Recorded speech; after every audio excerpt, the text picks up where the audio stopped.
A client of mine, call her Victoria, was telling me about a deadline she'd just hit. But the moment that stayed with me wasn't the deadline, it was something smaller, almost said in passing. She wondered if she'd ever be able to give herself a well done without needing to hear it first from a teacher she'd admired in junior school decades ago. Now, that's not really a story about a teacher. It's a story about where the authority to say well done ended up and who's been holding on to it ever since. Hello, I'm May at Evolve Minds, and you're watching Mindset for Driven Professionals, Volume 6. By the end of this video, you will have an explanation for why outcomes carry weight in your decision making that efforts doesn't, and why that's a pattern with a history, not a character trait. A way of identifying where that pattern was likely set without turning this into a session about your childhood. And one shift you can start making in how you register your own progress, regardless of where the pattern came from. This isn't about your parents or a teacher or anyone specific. It isn't about blame. It isn't an invitation to open up your whole history on camera. What this is about is identifying which signal got reinforced early, outcome or effort, because that signal is still the one running in that background today. Every time you finish something, and wait and see how it lands. Start with approval. In any early environment, approval can work in one of two ways. It can be there regardless, or it can be conditional, switched on when certain standards are met. When it's conditional, a person learned a set of rules about what has to be true for them to be acceptable. And if those rules were tied to results, the mark, the place, the outcome, the results stop being just results. They become evidence in a much bigger case. And that's why a setback in that area never feels small. Self-worth research shows it isn't spread evenly. It gets stake on particular domains based on what was reinforced earliest. If professional achievement is one of those domains, a setback there isn't just this didn't go well. It reads as a data on underlying questions. Am I still okay? Then there is the praise itself. There's a well-known piece of research comparing two kinds. You are so good at this versus you worked hard at that. Outcome praise versus process praise. The children praised for outcomes were more likely later to treat a setback as a verdict on who they are. And the children praised for process treat it as a setback, as something to adjust.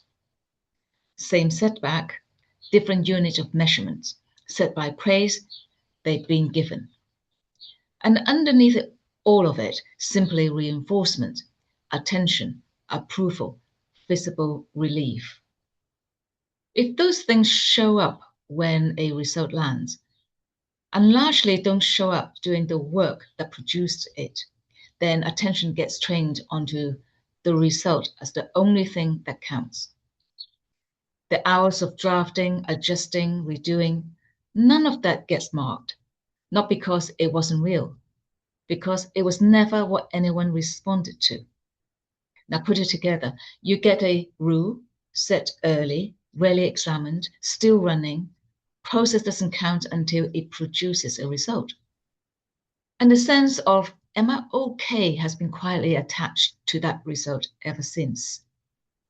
It's also part of why something don't get started until last possible moment. No result yet means no verdict yet. Which is part of why when a result is sent off and you are waiting to hear back, it doesn't stay a daytime thought. The calculation about how it lands keeps running, including after you've closed the laptop. There are three things worth trying. Number one, keep a process record. At the end of a working session, write one line about what you did, not what it produced, not how it was received, just the action. This is the line that was missing from the report card, and it's the one you can write for yourself. The second thing you can do is listen to your own feedback. After you finish something, notice what you say to yourself, out loud or otherwise. Does any of it reference the process, or is it entirely about the result? If it's entirely about the result, that's the old rule still running unchanged. And the third one is register the how on purpose. When feedback comes in from a client, a colleague, or yourself, and it's entirely about the outcome, add one sentence of your own about how you got there, not to seek credits, and to put the process back into the record deliberately, since it isn't going to be added by default.